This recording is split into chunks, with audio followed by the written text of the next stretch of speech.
So our recent switch from an analog infrastructure as far as call processing equipment goes, we recently switched from an analog to a digital call taking infrastructure. So how those calls are delivered to my 911 center, they had been previously delivered via analog trunks, and now they are delivered over an IP-based network to the 911 center. And then these radios, how is that changing from analog to digital? So currently our countywide public safety radio system is an analog simulcast voting system, okay? And while that has served us well, it provides a simple, easy to use experience for our subscribers, it does fall short. That analog is susceptible to background noise. It's susceptible to radio interference and static. In the voice of our responding units, it tends to get garbled as they approach the boundaries of that coverage area. We do plan to upgrade that existing analog simulcast voting system to what's referred to as a digital P25 operation. And we're designing that in such a way to allow for the flexibility of our various agencies that are transitioning from analog to digital in terms of their radio equipment. What digital radio operation will offer us, those digital radios, they have a tendency to filter out background noise better. They can carry the potential to operate better inside of buildings. One of the most important things, though, is those digital systems, they will serve us well today, but then in the future as technology continues to evolve, because those digital systems, they can connect to other compatible systems more effectively and securely.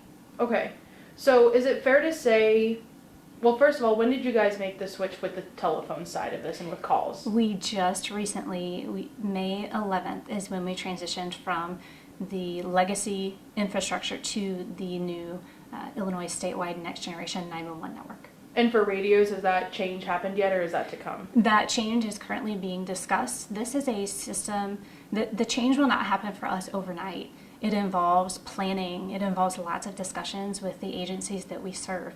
We serve hundreds of subscribers across 17 agencies at our 911 center.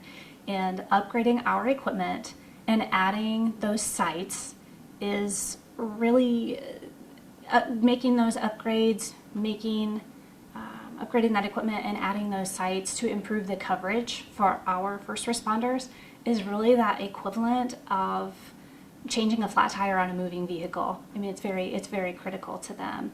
So we need to have those very important discussions to make sure that we're meeting needs for our first responders, because we at the 911 dispatch center, we're taking those calls, we're dispatching those units to those calls, and it's important that we have a reliable lifeline communication with them. And so we're in discussion of the change happening, so there hasn't been a decision to switch to digital radios, right? The decision to move in that direction has been made, yes. Okay. But we are very much in the planning stages of what that new system, what that new infrastructure will look like. Gotcha. And it's important to engage the leadership of all of the agencies that we serve so that we're making the best decision and making that best investment moving forward. Really, you need this is viewed as that transition from analog to digital. Gotcha. Analog is a technology that's been around forever, and analog technology has served us well. Digital technology, it can serve us better, and the reason that it can serve us better is because it can continue to meet our needs as technology evolves and can connect compatible systems effectively and securely. The subscribers or those first responders who are using those radios, okay, so the users of the radios, they're getting the physical radio, right, that they use on their belt. A first responder's radio is arguably the most important tool on their belt when they show up for duty every day. What changes for the 911 center is all of the antenna sites and all of the hardware for the infrastructure. Those change from analog to digital, and those pieces are physically changed from analog to digital. Gotcha. Was this a state mandate that is causing, or is that the other side of this that is having, I guess, Illinois move to digital? Sure.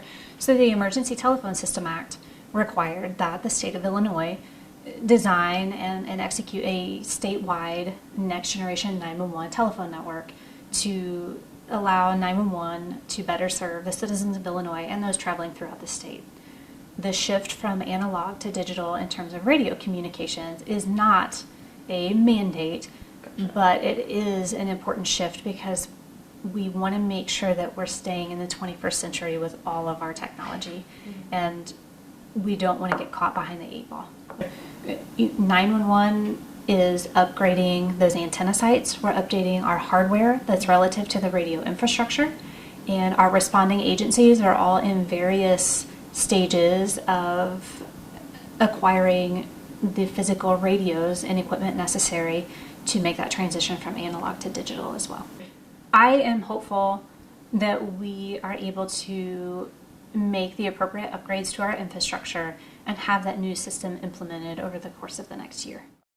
What digital technology offers, a characteristic of digital technology is automatic correction.